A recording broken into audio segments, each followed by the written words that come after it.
Welcome to Can I Speak to Your Product Manager, the nitty gritty with your favorite PMs. I'm Kyle Kolich, Vice President of Product at Zora.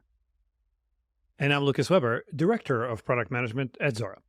On today's episode, we have Randy Mercer, Chief Product Officer at One World Sync. And we're going to start off the show by talking about Randy's recent Never Have I Ever moment, as well as his best tips and insights for being a successful PM in the ever-evolving business landscape. Thanks for joining us today, Randy. So each episode, we like to kick things off with a little game of Never Have I Ever. Never have I ever. Never have I ever. Never have I ever. We know that outside of work and your role, you're probably asked to do some things that maybe you never thought you'd get to do, but no matter what, they magically get done.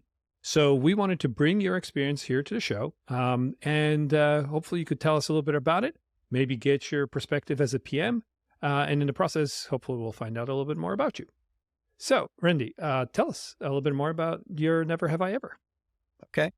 All right. So, in product management, what I found over the years is you end up dealing with a lot of things that you didn't expect to do, and you don't really know what's coming next. So going back in my career before I started in technology, I literally had not traveled outside of the state that I grew up in. And right off the bat, one of my first trips was to Zaandam, Netherlands. And so for a kid that hadn't traveled a lot, really brought a lot of anxiety and a few things I had to figure out very, very quickly. So today I travel about 80% of the time. So I use that experience really just to learn that, you got to deal with things, step back, understand what you're up against, and then, project that onto whatever you're working with. And it really has been a tool that I use to just remind myself every time I get something new, kind of go through those steps and step back. And so it's really helped a lot in my career. So I flew into Amsterdam and then had to take the train up to Zaandam, which is about an hour or so north of Amsterdam. So a few things about that. I mean, literally had not traveled out of the country. I'd barely traveled at all. I'd never been on a train in my life.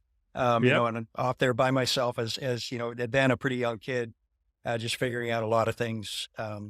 Travel has never been something that comes naturally for me anyway. So it was just one of those things where it just kind of tested my ability to just work through a few things. For other people, it's second nature. For me, it just really was not. And so it just at the time. Yeah. Yeah. How's your Dutch?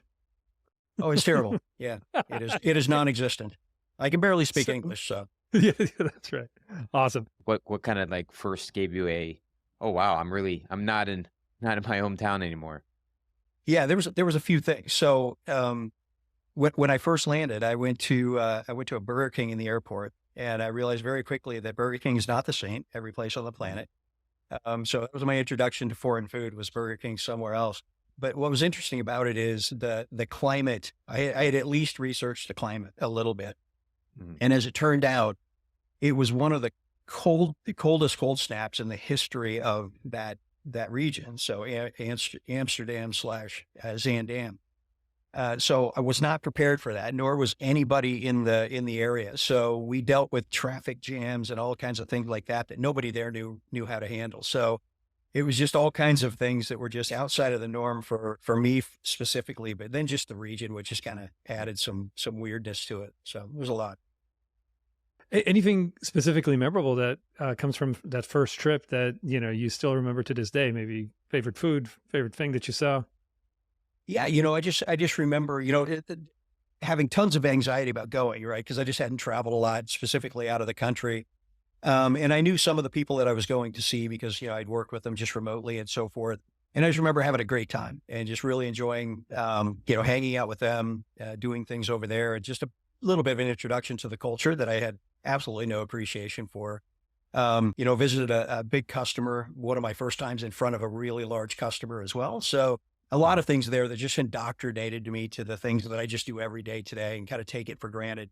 And I do, I look back on that as something that just sort of greased the skids for a lot of the things that I do today. I think culturally it was, as an introduction to a culture that maybe is a little bit more direct in their communication style than what I think of now. So one of the folks that I met with at the customer was a procurement guy who was about 6'6", all dressed in black, and just, nice guy, but just crazy direct and super intimidating to a young kid who just had not done any of this stuff before. So one of the things that, and since I worked with some of these people for, going on 20 years now, so now I just very much appreciate that. But then it was something just net new to me, and probably one of the things that I remember the most for sure.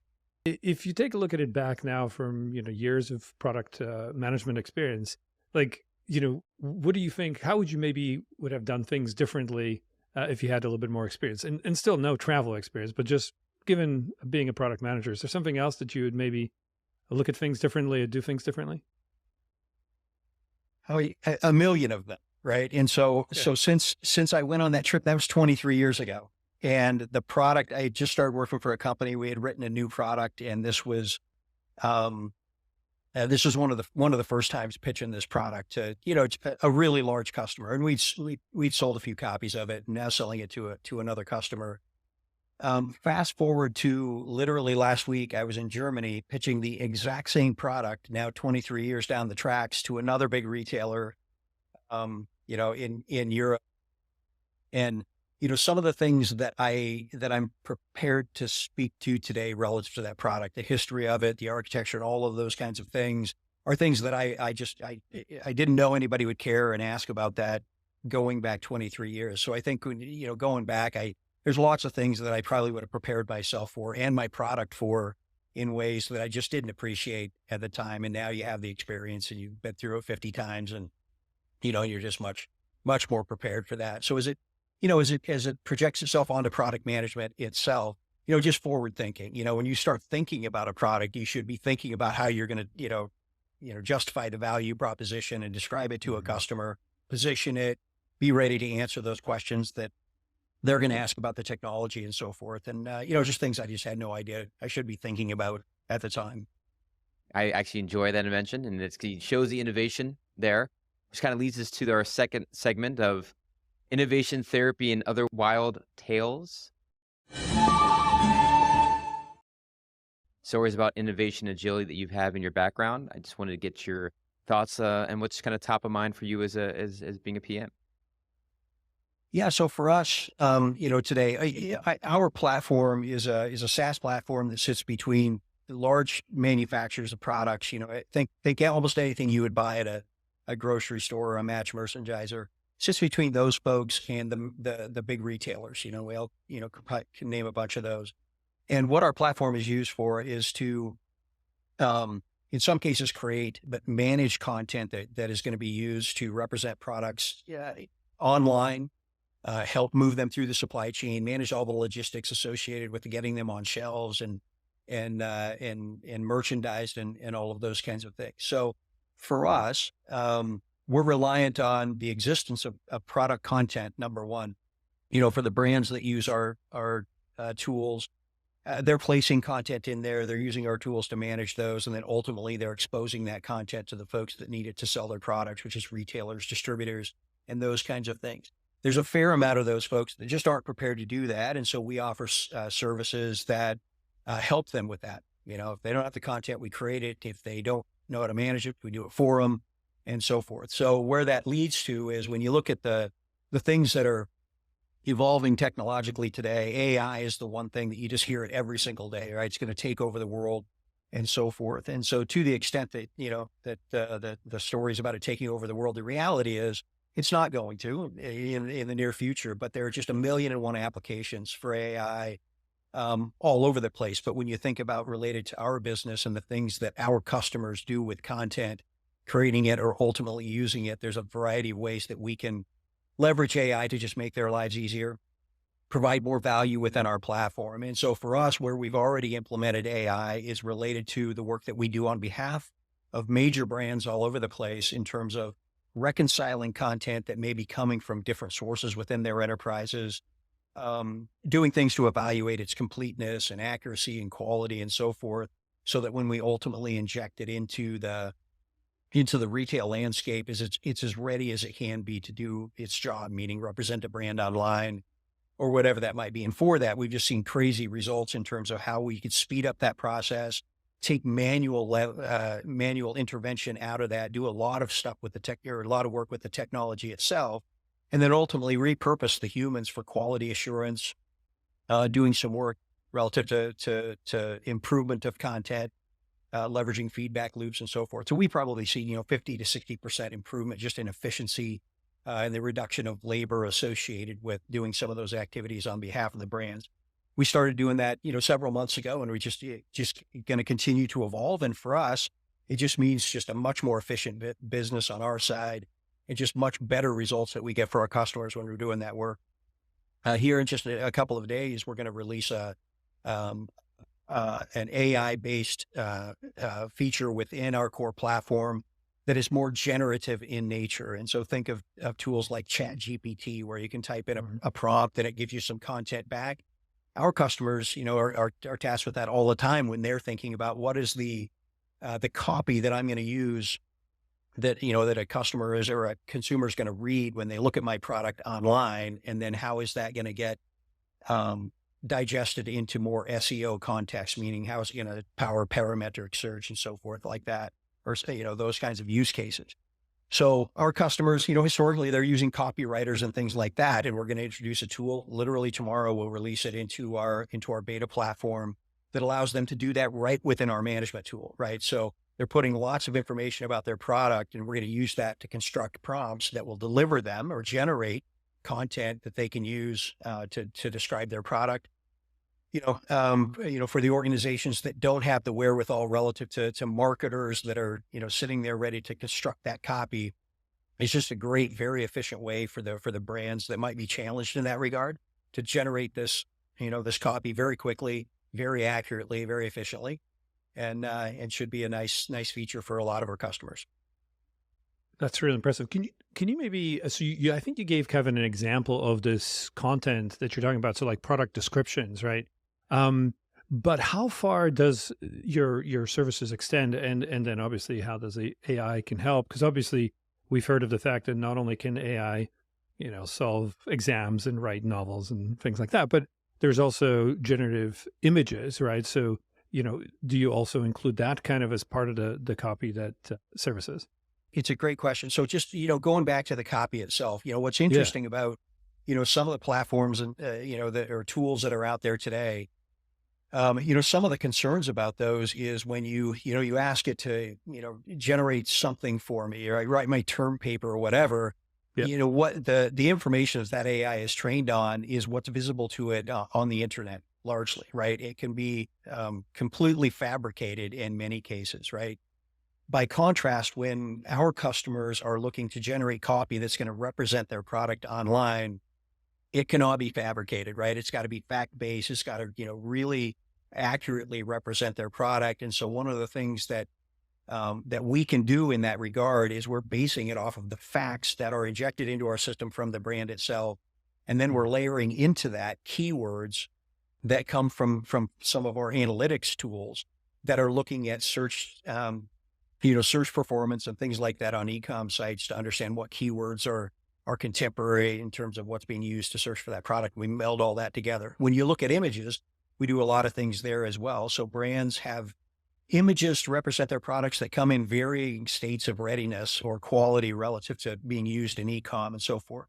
So we've historically found ourselves doing some things to those images to clean them up, background removal, just intensifying the pixelation and those kinds of things. And those are things that we're now starting to apply AI to, right? So something a human used to do in Photoshop, we've now got AI tools doing those kinds of things. So yep, imagery, the combination of text and imagery for annotated images and all of those kinds of things, that's really where we'll end up with all of that. Awesome. I do have one more question before I completely monopolize, but this is very fascinating. One of the other things I was thinking about as you were talking about copy, we tend to think about copy as in English, right? Because obviously US centric, et cetera. But your story that we started with, travel to Amsterdam, Europe, right? I mean, each country's got its own culture, way of looking at things, et cetera. Does it help your tools to generate copy in other languages? So for example, for retailer or manufacturer coming in from the US and, selling their goods across the world, would your tools help them with copy that's like specific to a particular geographic location in their language and culture? It's a great question. And the short answer is yes, right? So we deliver content today in 13 different languages.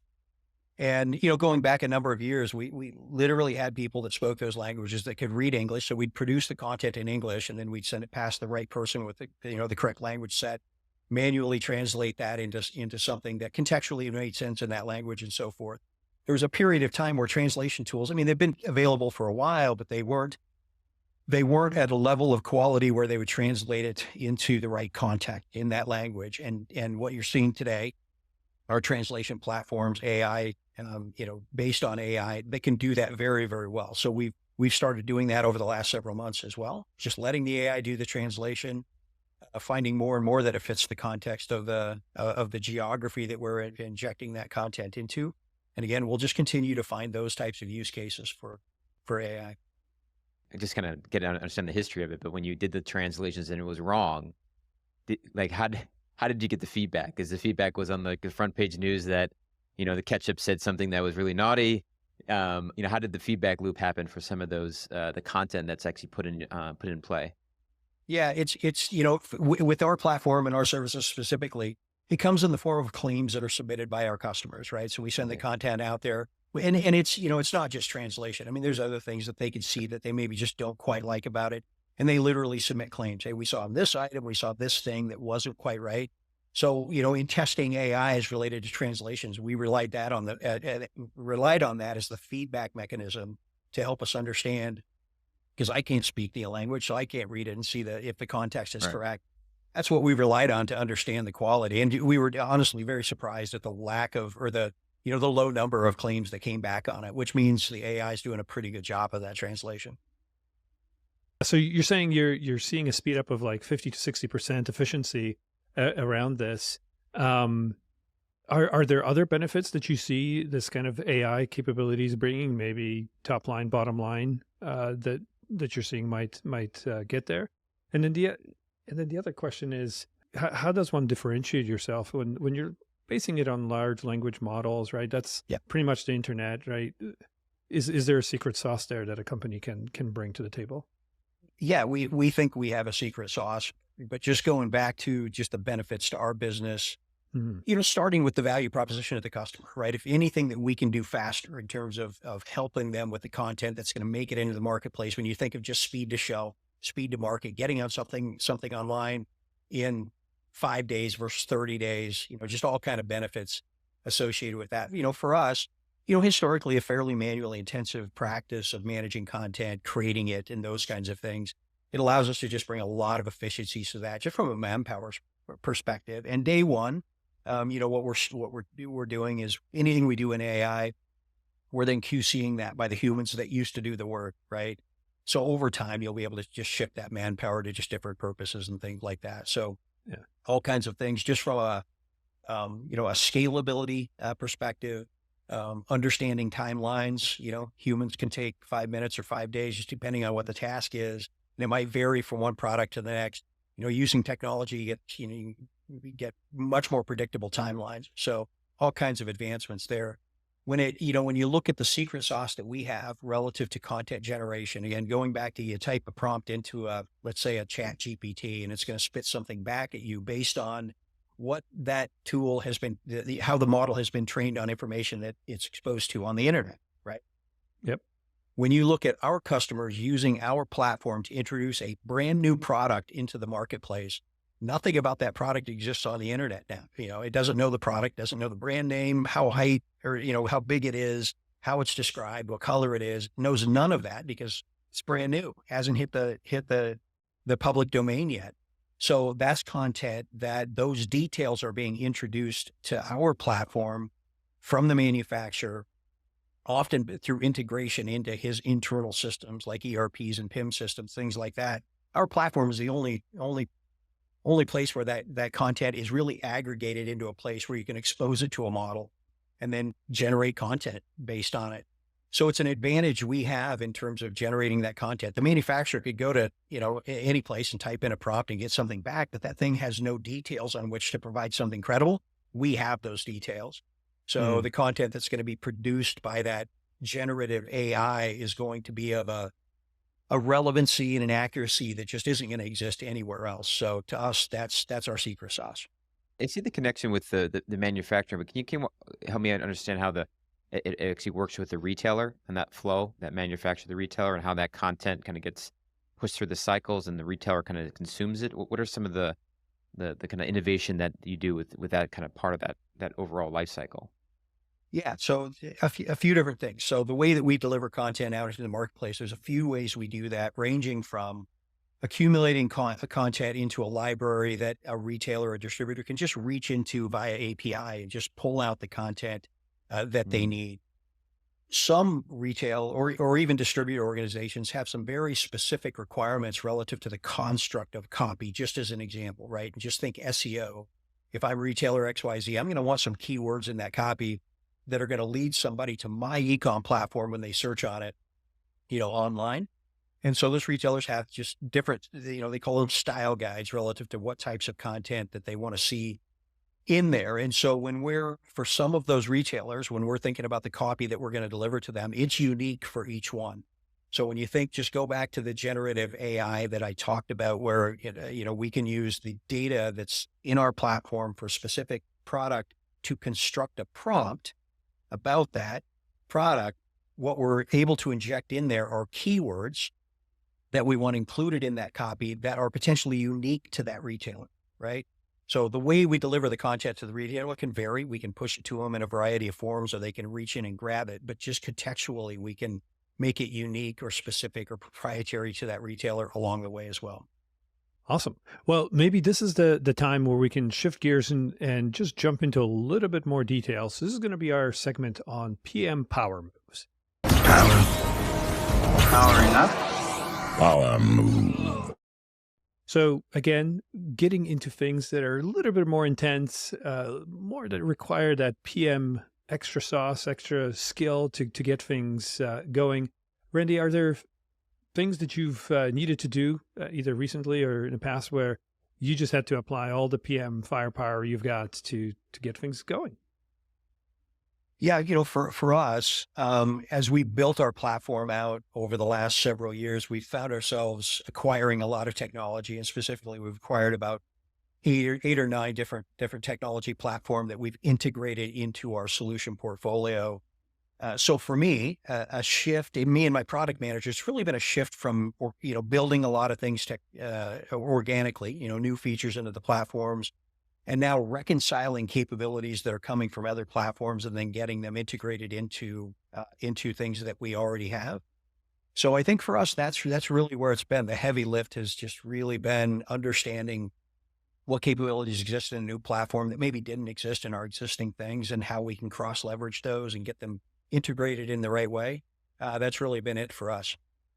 Got it. So clearly a shift in the mindset, right? Because traditionally PMs think of building things, and so it sounds like that takes a little bit of a different point of view, right, from the PM side. Is there something you can tell us about, like, what are you thinking of? I think some of this you mentioned, fit, right? Does it bring something new to the product that you already have? But I think the other part you're mentioning is also, how do you bring it together and actually leverage it? Can you speak a little bit about, so how do you wrestle that down?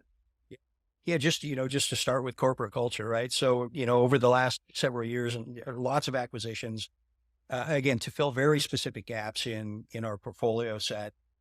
You look at hundreds of platforms and hundreds of organizations to get down to the few that you actually think will be a good fit. What I think some people might not think about is, when you acquire a technology platform, you get a lot of people with it, right? You get the people that built it, the people that product managed it, the people that sell it, the product, the people that do everything associated with that.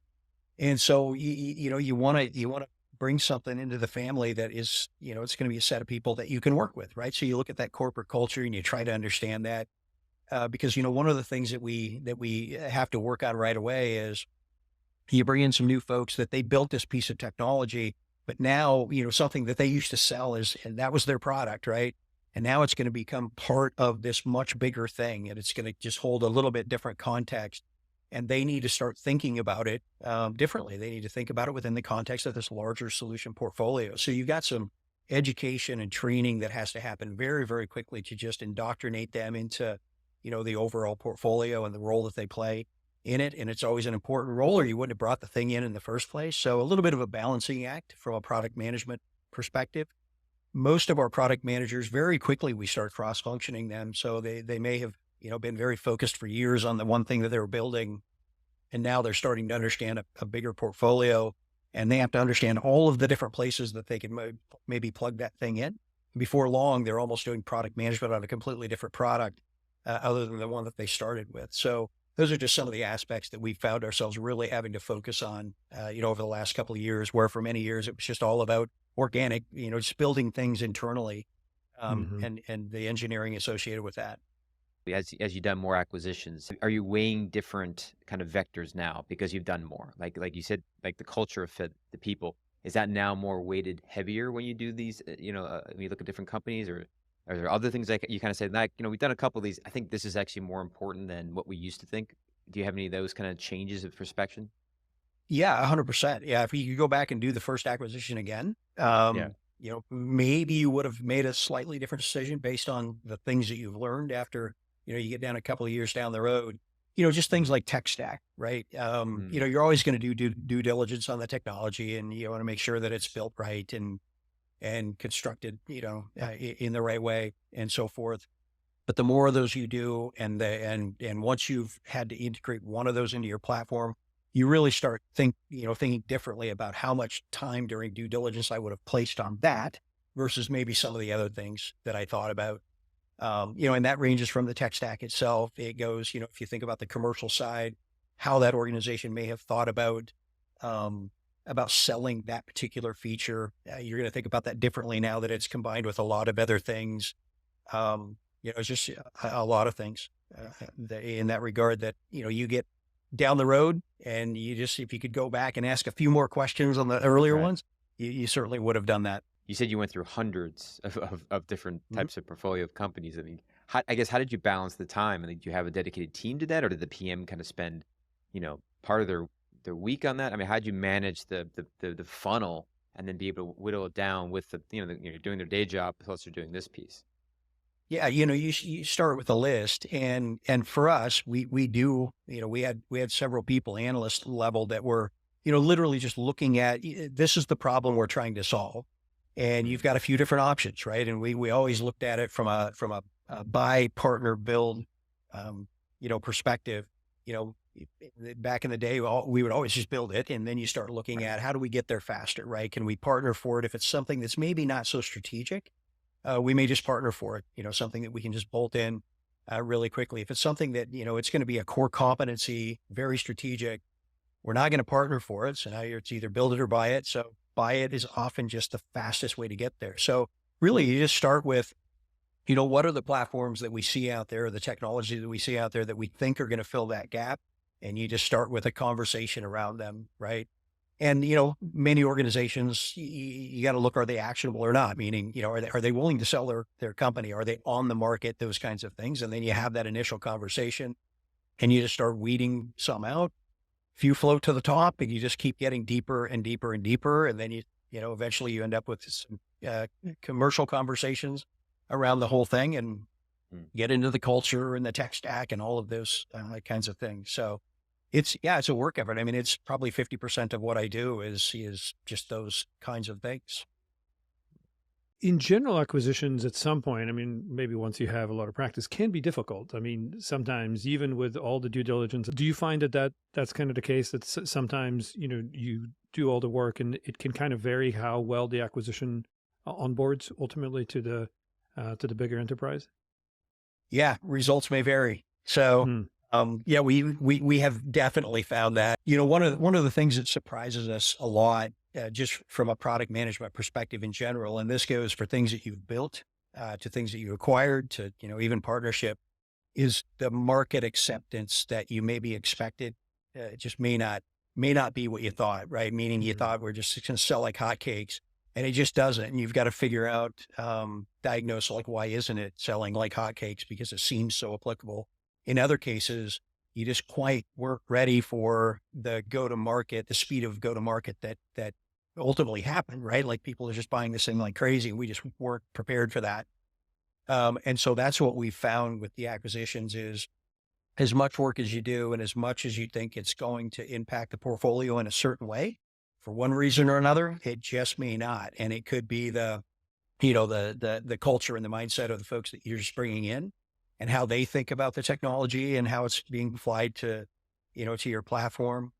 It could be the technology itself. You just find it's harder to integrate than you thought it might be. And so just all kinds of things that can just, make the results a little bit different than what you thought.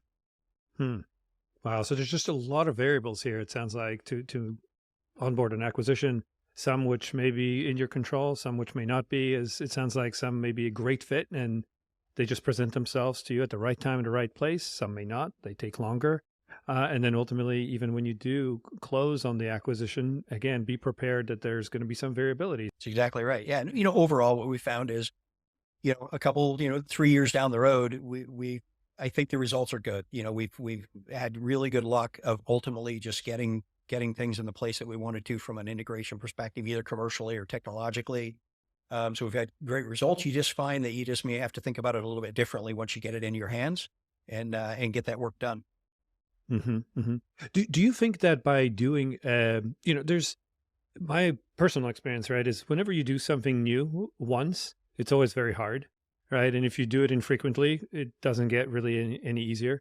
In your particular case, you've done a number of acquisitions. Would you say that if when you do it regularly or you're, frequent acquirer, it seems to me like you'd get just more skill and practice. And so therefore, do you feel like as you did more acquisitions, they became more successful ultimately because of your experience with prior acquisitions? And would you recommend folks that if they do buy, that they actually look for, that kind of a strategy on a more regular basis rather than just one-off big acquisition? Is there anything like that you'd recommend folks looking at?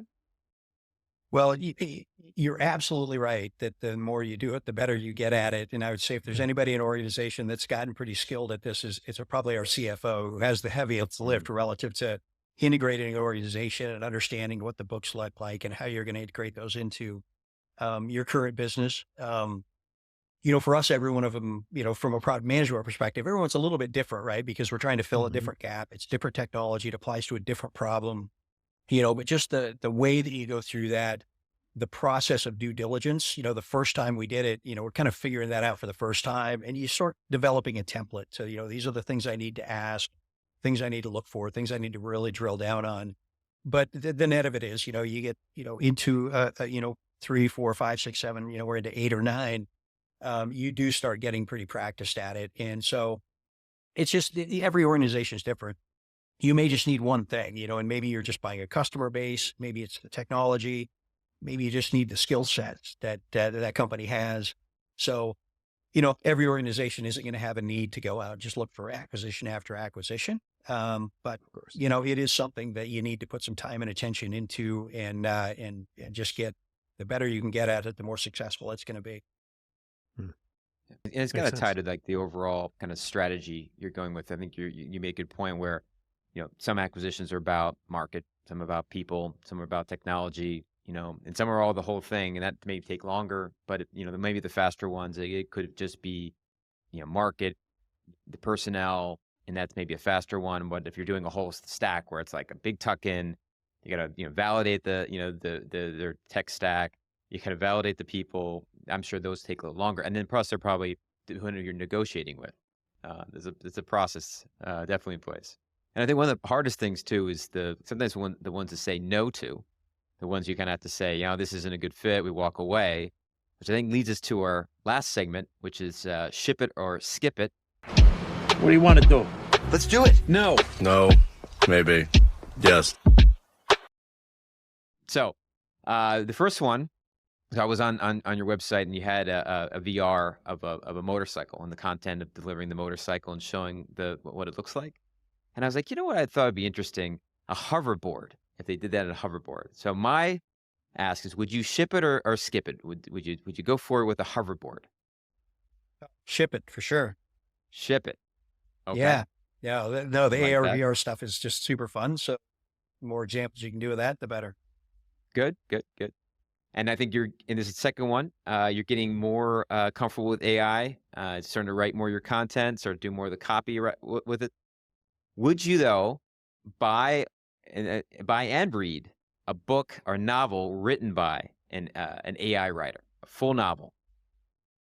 I would ship it. Yeah, I would do that. You would give it a go. You put down your 1099 and sit down and devote the time to read an AI novel. Okay. Yeah. Good. This one's a little bit more, hopefully fun. Would you go on a European vacation with your family? Ship it or skip it? I would I would skip it Okay. personally. Um, and at this point, I've been to Europe I mean, as I mentioned, I was just there last week, so I've been Yeah. there a bunch for those purposes. So I've kind of got my fill of it. My family, on the other hand, would do that in a second. So I would I would skip it. They would ship it. Lucas, what do you got? Yeah, I've got I think one or two here. So we were obviously talking AI already, and one of the things you were wrestling with on the PM Power moves was acquisition. So I was just wondering, would you ever delegate the acquisition due diligence to AI?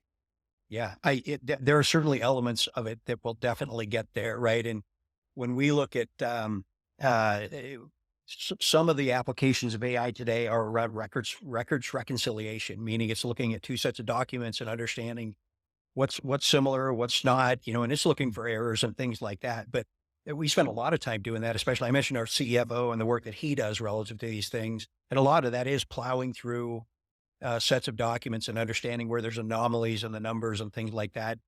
Definitely, you're going to see AI applied to those types of practices.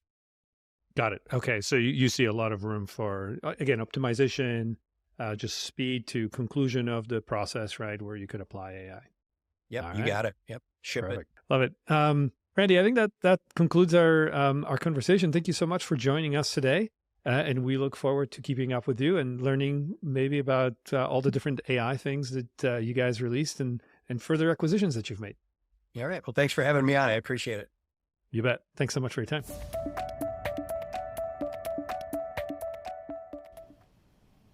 All right. Yeah, I think that was a good conversation with Randy. I liked the, well, first I liked his trip to the Netherlands. That's always a good trip to go to. But I think we was talking a little bit about the content management and the kind of the benefit value prop. I think that was really important. To be able to show the speed to shelf from 30 days to 5 days kind of is that impact, which is always great. Anytime you tie your technology to a tangible ROI or measurement, and you can showcase that, it really pops the value for that. I like the I didn't know too much of how the retailer fit into the chain, from manufacturer and the content and how that was derived to the how they influence the the SEO and the keywords there. Makes sense, right? Because then you can, search optimization works out, the content pops for them, it drives them to the e-commerce site of choice. So I didn't know that was part of the flow, and I thought that was really interesting how that gets folded in. And then the acquisition story was great. I think he's right. I mean, just knowing about M&A and that cultural fit tends to be sometimes, I think, maybe overlooked sometimes, and it turns into be a very valuable part of that equation, because you get the people coming in, you have like how they deal with things, their process, their culture, and if it doesn't gel right, it can cause friction, and if it does gel right, it's amazing. So I think him pointing that out and being an important factor of that is really cool. Lucas, would you take away? What'd you think? Yeah, so a couple of things. Just on a fun note, actually, my first travel abroad was to the Netherlands as well, wow. and I recommend it. So that was a lot of fun. Yeah, from my side, interesting the injection of AI in various parts. So it's not just that AI solves everything, but it does. It's about figuring out which aspects of the business AI can help with. So that was my takeaway. And then just the build versus buy. It's an interesting transition when you start to actually think about acquiring companies to fill in functional capabilities. I did like that Randy particularly highlighted the fact of getting folks that are acquired, particularly product managers, to really kind of cross feed and be educated and trained on the entire product. Because I can imagine that if my product, the baby that I worked on, was acquired, I'd kind of be fearful of its future, that it's no longer as cherished as it was because it was the only thing, and so driving that kind of relevance to the bigger picture of that product and seeing a future, et cetera, and how it helps, I think probably from a cultural perspective drives the acquisition towards success, just because PMs now know what they're actually going for. So I think that's a good call out there. And I think that concludes our episode. Again, thanks so much, everyone, for joining and listening in to the podcast. Be sure to hit that subscribe button, and we'll look forward to having you on listening to our next episode. Thank you.